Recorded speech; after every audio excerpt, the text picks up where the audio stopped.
gusto naming ibahagi ang aming personal na karanasan at kung bakit maraming Pilipino ang pinipiling manirahan sa Edmonton. Kilala ito bilang Gateway of the North dahil ito yung pangunahing daan ng papuntang Northern Alberta at mga oil-producing regions ng Canada. Pero hindi lahat ng trabaho ang dahilan kung bakit sikat ang Edmonton.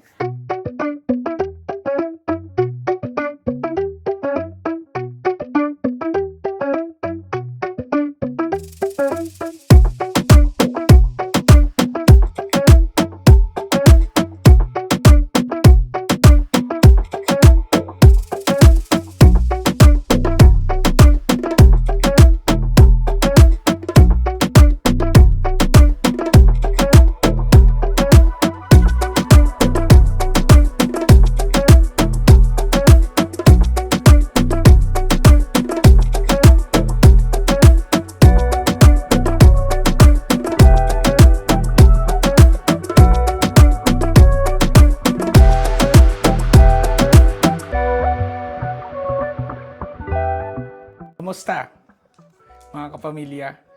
Welcome back sa aming channel. Kung bago pa lang po kayo dito, huwag kalimutan kayong mag-like, mag-subscribe at pindutin ang notification bell para updated kayo sa ating mga bagong video tungkol sa buhay dito sa Canada.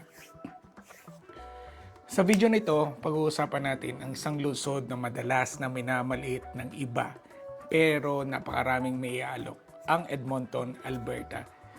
Minsan tinatawag pa nga ito ang iba na Deadmonton. Pero totoo nga ba yun? O baka marami lang talagang hindi nakakaalam kung anong meron dito. Bilang isang pamilya na nakatira na rito ng ilang taon, gusto namin ibahagi ang aming personal na karanasan at kung bakit maraming Pilipino ang pinipiling manirahan sa Edmonton. Simulan natin. Una sa lahat, saan ba matatagpuan ang Edmonton? Ang Edmonton ay capital city ng Alberta. Ito ay pangalawa sa pinakamalaking lungsod sa Alberta, kasunod ng Calgary. Kilala ito bilang Gateway of the North dahil ito yung pangunahing daan ng papuntang Northern Alberta at mga oil-producing regions ng Canada. Pero hindi lahat ng trabaho ang dahilan kung bakit sikat ang Edmonton. Alam ba ninyo, ang Edmonton ay may mahigit 160 km interconnected river valleys. Ang Edmonton River Valley ay isa sa pinakamalaking urban park system sa North America. Mas malaki pa ito kaysa sa Central Park ng New York. Kaya kung mahilig ka sa biking, jogging, hiking o simpleng paglalakad kasamang pamilya, napakaraming lugar na pwedeng puntahan. Isa dito sa mga bagay na talagang nagustuhan namin nang lumipat kami rito. At kung usapan naman ay parks, may 220 parks ang matatagpuan sa lungsod. Kaya kahit nasa city ka, hindi mo mararamdaman na puro concrete jungle lang ang paligid. Ngayon, pag-usapan natin ang recreation centers. Isa sa pinagmamalaki ng Edmonton, ang world-class recreation facilities dito. Mahigit 20 major recreation centers ang lungsod na may swimming pool, fitness gym, skating rinks, basketball courts, libraries at iba-ibang activities para sa buong pamilya. Kung may mga anak kayo, may malaking bagay ito dahil maraming program para sa mga bata at teenagers. Isa sa mga paborito naming napuntahan ay yung Terwilliger Recreation Center. Napakalinis, napakalaki at kumpleto ang pasilidad. Isa pa sa mga bagay na nagustuhan namin sa Edmonton ay ang family-oriented communities. Maraming residential communities dito na may sariling playgrounds, walking trails, play parks at community events. Tuwing summer, halos lahat, bawat community may activities para sa mga residente. May mga food trucks, outdoor movies, festival at family events. Nakakatulong ito para makilala mo ang iyong mga kapitbahay at magkaroon ng sense of community. Ngayon naman, pag-usapan natin ang cost of living, pinaka-importante. Hindi naman sikreto na tumaas na rin ang gastusin sa Canada. Pero kumpara sa mga major cities gaya ng Toronto at Vancouver, mas affordable pa rin ang Edmonton sa maraming aspeto. Mas mababa pa rin ang housing prices kumpara sa ibang malalaking lungsod. Ito ang isa sa mga dahilan kung bakit maraming pamilyang lumilipat dito. Hindi rin provincial sales tax ang Alberta. Ibig sabihin, ang GST lamang ang binabayaran sa karamihan ng mga purchases. Malaking bagay ito lalo na kapag madalas kang mamili. Ngayon naman, trabaho. Isa sa mga pangunahing industry rito ay oil and gas. Pero hindi lang ito yung source of income. May mga opportunities din sa healthcare, education, manufacturing, construction, transportation, logistic, at technology. Marami rin Pilipino nagtatrabaho sa iba't ibang sektor.